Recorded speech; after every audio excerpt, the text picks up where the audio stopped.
So let's go back to verse 24.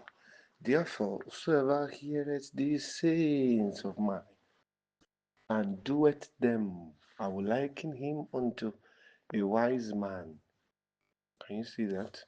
Which built his house upon a rock. So it is wisdom to build on a rock, and it is foolishness to build on the sand. Are you there? Yes. So somebody can say, well, I'm the owner of the house. I will determine where I build. Well, it may look like you have a point, but you see, building on the sand is foolishness. No, I don't want to build on the rock. Building on the rock can be stressful. Yes. Building on the rock can be stressful because the rock is very hard. And then you have to climb. No, that's a lot of stress. To take a lot of discipline to build on the rock. You have to climb, take all the block there. Even the people that are going to help you do the job, they will labor. Whether even if you use machines, you want to use helicopters or plane to carry some things, it's still a lot of work. They'll move the cement, move the sand, do this, do that. Then before they begin to build. Whereas if it's on the sand, everything is just lowland. It's just uh, the normal ground level. So it's easy to come there and are you there in the normal ground level? They can dig and dig and dig. But on the rock, there's no way you can dig the rock. The way you build on the rock is not the same way you build on the sand. When you are building on the sand, you have to dig the sand. But when you are building on the rock, you don't need digging. You just work with your cement directly. Are you there? Just mix your cement, ensure it's in the right proportion, and then begin to put your blocks on it. That's all. Are we together? That is all. So the dynamics of building on the rock is not the same way as when you build on the sand. Are we together? So let's take note of that. Let's note that. So Jesus is now saying that the one that hears his sayings and does it. So I've seen a number of people build on the rock before. I've seen some houses that they are built around the rock, and then I've seen some fence that were made that were made on the rock. I know how they do it. You don't dig the rock, you only dig the sand. And why are you digging sand? Because you don't trust it. You have to go deeper. Then you now. But for the rock, you won't dig as much as you will do for sand. That is if you will dig at all. You won't go as deep as you will go when working with the sand. Why? Because if the sand is your foundation, you can't trust it. The sand is not trustworthy, so you have to dig and dig and dig so that you can get to a point that at least you can trust to hold your building. Are we together? So to build on the rock is not easy. It's going to demand a lot of discipline from you.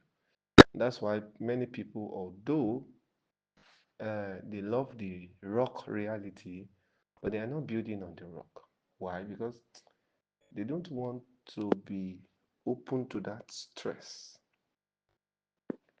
To them, it's a lot of stress, so they don't want to experience that stress. It's too much for them. So they rather not even do anything. Are you there? They rather stay on the sand than to build on the rock. And as we continue in this chapter, when we go to the next verse, you will know why it is wisdom to build on the rock. Because there are certain things in life that are constants. Yes, there are constants, life constants. Yes, there are things that are life constants.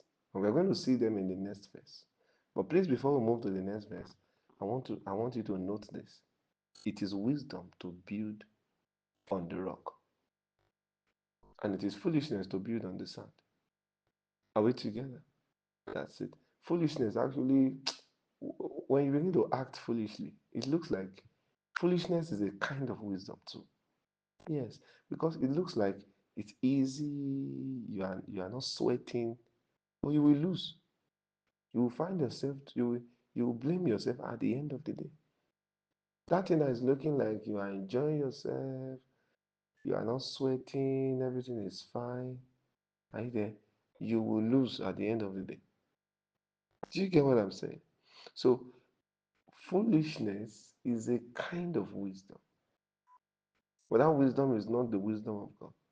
It's a kind of wisdom that makes that uh, that produces a shortcut to process.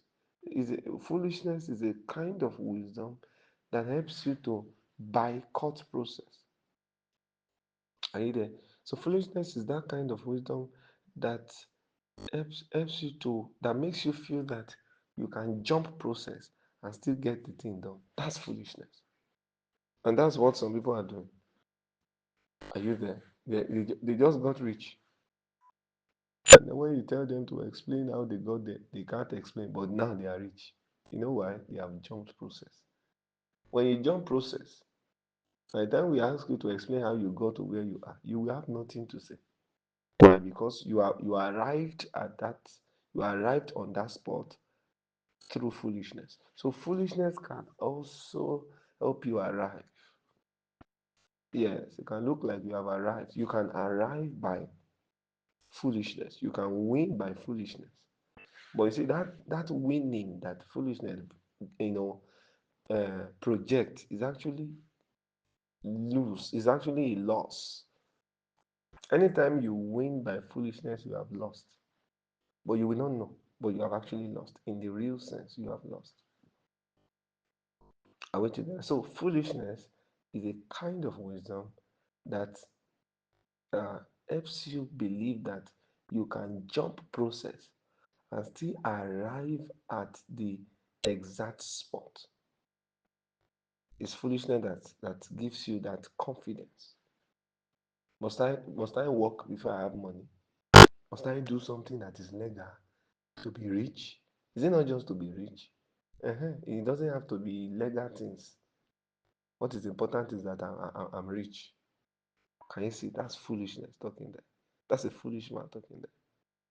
Are you there? So foolishness is a state. Are you there? When you come into that state, you become foolish. Foolishness is a system. When you operate with that system, you become a fool. Are you get what I'm saying? Foolishness is a philosophy. If you walk with that philosophy, you are foolish. Do you get what I'm saying? Because you will be described by the philosophy you choose to work with, whether you like it or not. That's the truth. The philosophy you choose to work with is what you'll be described by. Are we together? So it is stressful to build on the rock, but it is gainful to build on the rock. So although it is stressful, but it is gainful. Although it is demanding, but it is beautiful. Are you there? Because what you build will stand the test of time. That's the good thing there. What you build will stand the test of time. So building on the rock will it will press a lot of things out of you. Are you there? You see them correcting you. The pastor will say, "No, don't do this." I've seen some sisters and they just post some pictures and somebody will show me, say, "Look at what your sister is putting on." So what is this? I message them, "Why are you putting all that kind of thing?" Say, "I'm sorry, sir. Come on, delete it quick." Say, "Yes, sir." They may not like it, but they are just saying all the yes, sir, because they don't want to offend me. But I know after they call, some of them will say, "This kind of pastor that is just talking to people like this." Are you there? It's because you are building on the rock. When you're building on the rock, some of the things you will notice is correction. You may not like the correction, but it will keep coming. There's some people have told them, hey, you go and end this relationship. This is not the right time. They may not like it. For them, they may feel, well, since they are not doing anything bad, but because they are building on the rock, they have to flow with it. I remember one of our beloved sisters. She just entered into one strange relationship. She did not even tell me. And then I just saw her. That was about maybe after 4 or 3 days that she entered. The Lord just showed me that thing. And I asked her, I said, you are hiding something. And she was smiling. Then I think I just went to that thing straight. Relationship. They say yes, but sir, it's not like it's verified. We just started. It's just maybe 3 days or 4 days ago. I said, go and end it fast. This is not the right time. I'm not making the right decision. She was not happy, but she obeyed. That's building on the rock. So while you are building on the rock, there'll be a lot of instructions for you. You may not like it. Are you there? So those instructions will be purging you to be pushing some things out of you. Like currently now, there's one of our beloved sisters. I gave her an instruction, and I told her, I said she has to carry me along as she's doing it. And yesterday I saw that she was not doing it the way she should do it. And then I comment, I gave my remark on that. And then she now says, actually, it's not really easy. It's very stressful. That's how it's going to be. Are you there? Why? Because she's now telling me that, sir, people are now calling me Mommy Gio. They are calling me pastors. Maybe probably that's what she's running away from. She doesn't want people to call her, those names. Are you getting what I'm saying? So she's now trying to reduce the quality of the instruction. Are you there? You don't reduce the quality of the instructions. And you don't reduce the quality of your obedience because of what people are saying. That is still a form of foolishness. Are you getting what I'm saying? I know she will listen to this teaching and she'll say, is pastor saying I'm foolish? No, you are not foolish. At least you have obeyed. That's wisdom. Are you there? But to continually reduce the quality of the obedience because of uh, what the remarks you get from others, that will now be a proof of foolishness. But obeying that's wisdom. Of course, you are good. You are not foolish. Are you there? But don't let that remark, don't let it discourage you. Don't let it affect your uh, position in obedience. Are we there? You know, when people call you Pastor, Mommy Gio, and those names they call you, Sister Mary, and she even said they called her Sister Mary. Are you there? Many funny names like that. It should not be affected by it. And that's why some of us we are running away from, publicly representing kingdom. You don't want to be the one to do it. You can post other people, but not you. You don't want to. Are you there? Because you don't want people to call you names. Are you there? You must not be ashamed of Christ. Let them call you pastor. As a brother, let them call you apostle. Leave them. You continue to do the will of God. A time will come, the same set of people who are trying to mimic you and then do all kind of funny things with you.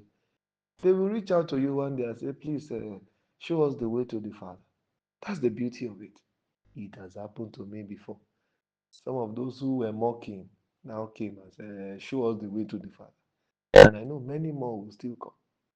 Are you there? So your consistency has a message.